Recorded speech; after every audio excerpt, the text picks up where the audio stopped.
继续来看台北的宽南市场，105年原地改建，经过将近10年的工程，今仔日正式来试营运。因为整体空间的配置有做真大调整，业者甲民众拢讲爱阁适应。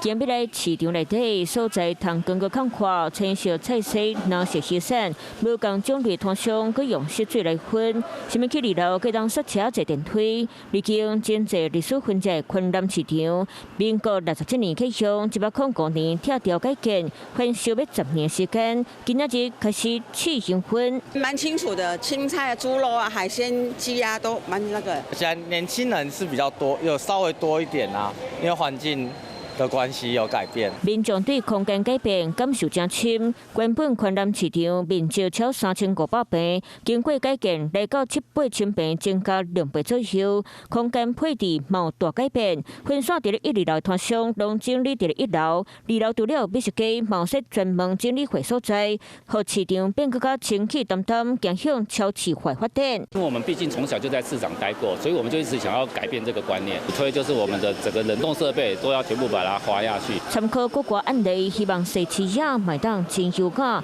未来摊商可能就看袂到脆饼甲白鱼野都化6百画片，不过讲到转型，服务业者嘛是真没关系。这个距离拉太长了，然后没有很明显的标示，所以大家都不太知道怎么去。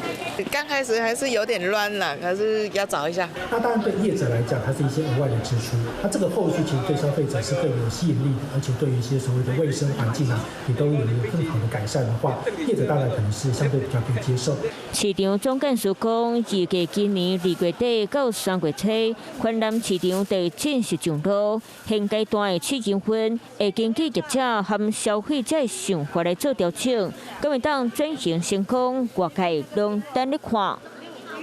Hello， 大家好，我是林依文。想要抢先掌握最及时的新闻资讯吗？赶快订阅、按赞、开启小铃铛，锁定华视新闻的 YouTube 频道。